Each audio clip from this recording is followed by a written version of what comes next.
നമസ്കാരം. ട്രംപിന്റെ ഒരപേക്ഷയും ചെവിക്കൊള്ളാൻ ഇനി മോദിയെ കിട്ടില്ല. കാലുപിടിക്കാൻ വന്ന ട്രംപിനെ ചവിട്ടി പുറത്താക്കി തീരുവ ഭീഷണിയൊക്കെ ഇന്ത്യക്ക് വെറും ചുക്കാണെന്ന് തെളിയിച്ചിരിക്കുകയാണ് മോദി. ഒരു ഭീഷണിക്ക് മുന്നിൽ മുട്ടിടിച്ചു നിൽക്കാൻ മോദിക്ക് മനസ്സില്ല എന്ന് തന്നെ. ഭീഷണിക്ക് അടിമപ്പെടുന്നത് ഒരു ഭരണാധികാരിക്ക് ഭൂഷണമല്ല എന്ന തിരിച്ചറിവിന്റെ പേര് കൂടിയാവുകയാണ് മോദി. എന്നാൽ ഇന്ത്യക്ക് മുട്ടൻ പണി കൊടുക്കാൻ മറ്റു വഴികൾ ആലോചിച്ചു കൊണ്ടിരിക്കുകയാണ് ഇപ്പോൾ ട്രംപ്. പുതിയ പിടി ട്രംപ് മുറുക്കിയിരിക്കുന്നത് ഇന്ത്യൻ IT മേഖലയിലാണ്.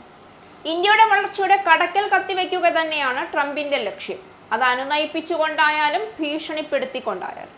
ഭീഷണിയിലൊന്നും മോദിയെ പെടുത്താൻ കഴിയില്ല എന്ന ബോധ്യം വന്നപ്പോഴാണ് ട്രംപ് പിന്നെയും അടുത്ത സുഹൃത്ത് ആണ് മോദി എന്നുള്ള അവകാശവാദവും പറഞ്ഞ് പിന്നാലെ കൂടിയിരിക്കുന്നത്. തോളിലിരുന്നു ചെവി തിന്നാനുള്ള കുടില തന്ത്രമാണ് ട്രംപ് അവിടെയും പയറ്റുന്നതെന്ന് വ്യക്തമാണ്. ട്രംപിന്റെ പുതിയ നീക്കം കാണുമ്പോൾ ഇതൊക്കെ വ്യക്തമായി മനസ്സിലാകും. തീരുവ വർധനയിലൂടെ ഇന്ത്യക്കെതിരെ വ്യാപാര യുദ്ധം പ്രഖ്യാപിച്ച US president Donald Trump IT മേഖലയിൽ അടുത്ത പണിയുമായി ഉടൻ രംഗത്തെത്തിയേക്കുമെന്ന് റിപ്പോർട്ട്. US IT കമ്പനികളിൽ നിന്ന് ഇന്ത്യൻ IT കമ്പനികളിലേക്ക് നടത്തിവരുന്ന ഔട്ട്സോഴ്സിംഗ് നിർത്തലാക്കാനാണ് ട്രംപിന്റെ നീക്കമെന്ന് വിവിധ രാജ്യാന്തര മാധ്യമങ്ങൾ റിപ്പോർട്ട് ചെയ്തു. ഇന്ത്യയിലേക്കുള്ള IT ഔട്ട്സോഴ്സിംഗ് തടയാൻ ശ്രമിക്കുന്നതായി US വലതുപക്ഷ ആക്ടിവിസ്റ്റായ ലോറ ലൂമർ കഴിഞ്ഞ ദിവസം വെളിപ്പെടുത്തിയിരുന്നു. ഇതിനു പിന്നാലെയാണ് ഇത് ശരിവെക്കുന്ന തരത്തിലുള്ള റിപ്പോർട്ടുകൾ പുറത്തുവരുന്നത്.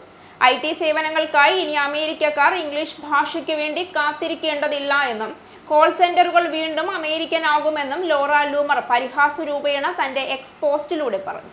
തീരുമാനം നടപ്പിലാക്കിയാൽ ഇത് ഇന്ത്യൻ IT സമ്പദ് വ്യവസ്ഥയ്ക്ക് വൻ തിരിച്ചടിയാകും. US IT സ്ഥാപനങ്ങളിൽ നിന്നുള്ള ഔട്ട്സോഴ്സിംഗ് കരാറുകളെ വളരെയധികം ആശ്രയിക്കുന്ന ഇന്ത്യയിൽ ഇത് വലിയ പ്രത്യാഘാതങ്ങൾ സൃഷ്ടിക്കുമെന്നും റിപ്പോർട്ടുകളുണ്ട്. ഇന്ത്യൻ IT മേഖലയെ വലിയ തൊഴിൽ നഷ്ടത്തിലേക്ക് നയിക്കുമെന്നാണ് സൂചന. ഇന്ത്യക്കാരെ കടന്നാക്രമിക്കുന്ന തരത്തിലുള്ള നടപടികൾ കൊണ്ട് മാത്രമേ വൈകാരികമായി മോദിയെ തകർക്കാൻ കഴിയൂ എന്നാണ് ട്രംപ് കണക്കുകൂട്ടുന്നത്.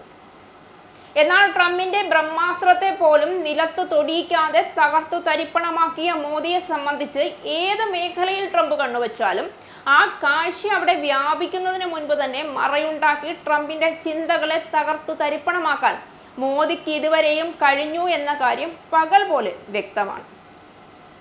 പഠിച്ച പണി 18 മോദിയെ തകർക്കാൻ ട്രംപ് നോക്കിയിട്ടും മറ്റ് ലോകരാഷ്ട്രങ്ങളൊക്കെ ട്രംപിന്റെ കുടിലതന്ത്രങ്ങൾക്ക് മുന്നിൽ മുട്ടിടിച്ച് സാഷ്ടാംഗം വീണ് മാപ്പപേക്ഷിച്ചിട്ടും മോദി മാത്രം ഇപ്പോഴും നട്ടെല്ല് നിവർത്തി നിൽക്കുന്നതിന്റെ ഉത്തരമാണ് ചങ്കുറപ്പ് എന്നുള്ളത്. ഓരോ വഴിയിൽ വാരിക്കുഴി ട്രംപ് തീർത്തു വയ്ക്കുമ്പോഴും മറുവഴികൾ കണ്ടെത്തി അതിനെ കൃത്യമായി തടയിടാൻ മോദിക്ക് കഴിയുന്നത് കൊണ്ട് തന്നെയാണ് മറ്റു രാഷ്ട്രങ്ങൾക്കൊന്നും കൽപ്പിച്ചു നൽകാത്ത തരത്തിൽ 50% താരിഫിന്റെ അമിത ഭീഷണി വാളുപോലെ തലയ്ക്ക് മുകളിൽ തൂങ്ങിക്കിടക്കുമ്പോൾ പോലും റഷ്യയെ ചേർത്ത് പിടിക്കാനും ചൈനയുമായി കൂടുതൽ വ്യാപാര ബന്ധങ്ങൾ സ്ഥാപിക്കാനും സൗഹൃദം സ്ഥാപിക്കാനും 3 രാഷ്ട്രങ്ങളും ഒന്നിച്ച് കൂട്ടുസഖ്യമുണ്ടാക്കാനും ഇറങ്ങിപ്പുറപ്പെടാൻ മോദിക്ക് കഴിഞ്ഞത്. ഇത് കുറച്ചൊന്നുമല്ല ട്രംപിന്റെ ചങ്കിടിപ്പ് കൂട്ടിയിരിക്കുന്നത്. ആയുധബലവും സൈനിക ബലവും കായിക ബലവും ഇല്ലാത്ത ഒരു നേതാവ് പോലും മുന്നിൽ ഭയപ്പെടാതെ നെഞ്ചു വിരിച്ചു നിൽക്കുമ്പോൾ ഏത് ശത്രുവും ഒന്ന് ഭയപ്പെടുന്നു എന്നതിൻ്റെ ഏറ്റവും വലിയ ഉദാഹരണമാണ് ട്രംപ്. ഇന്ത്യയുടെ സൈനിക ബലവും ഇന്ത്യയുടെ ഭരണാധികാരിയുടെ ചങ്കുറപ്പും ഒന്നിച്ചു ചേർന്നാൽ ഇന്ത്യയെ തൊടാൻ കഴിയില്ല എന്ന് ട്രംപിന് ഇതിനോടകം ബോധ്യമായതുകൊണ്ടാണ് അനുനയിപ്പിച്ച് കൂടെ നിർത്തി ചെവി തിന്നാൻ ട്രംപ് പുറപ്പെട്ടിരിക്കുന്നതെങ്കിൽ അതിനുള്ള മറുപടി അതേ നാണയത്തിൽ തന്നെ മോദി കൊടുക്കുമെന്ന് ഉറപ്പാണ്. ഇന്ത്യൻ IT മേഖല മറ്റു വികസിത രാജ്യങ്ങൾ ഏതൊന്നിനെ സംബന്ധിച്ചും വൻ മുന്നേറ്റം നടത്തുന്നതിന്റെ കാരണം ഇന്ത്യയിലെ ജനങ്ങളുടെ ബുദ്ധിയും കഴിവും സാമർഥ്യവുമാണ്.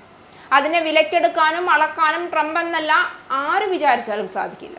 വിദ്യയും വിവരവും ബുദ്ധിയും ബോധവും കട്ടെടുക്കാനും അതിനു മുകളിൽ വട്ടമിട്ട് പറന്ന് കൊത്തിയെടുക്കാനും മറ്റൊരാൾക്കും കഴിയില്ല. ഇവിടെയും ട്രംപിന്റെ നാശം മോദിയുടെ കൈകൊണ്ട് തന്നെയാകുമെന്ന കാര്യം ഉറപ്പാണ്. ഇസ്രായേലിന്റെ 5 സൈനിക താവളങ്ങളിൽ കനത്ത നാശനഷ്ടം. മോദി വെളിപ്പെടുത്തുന്ന ഇന്ത്യയുടെ വികസനത്തിന്റെ മയക്കുമരുന്ന് വിൽപ്പനയ്ക്കെതിരെ ശക്തമായ നടപടിയെടുത്ത് ഷാർജ പോലീസ്. അമേരിക്കയിലെ സാധാരണ മനുഷ്യരോട് കൂടിയാണ് കോൺഗ്രസിനുള്ളിൽ പങ്കുവയ്ക്കാൻ ഓപ്പറേഷൻ സിന്ദൂറിൽ ഉപയോഗിച്ച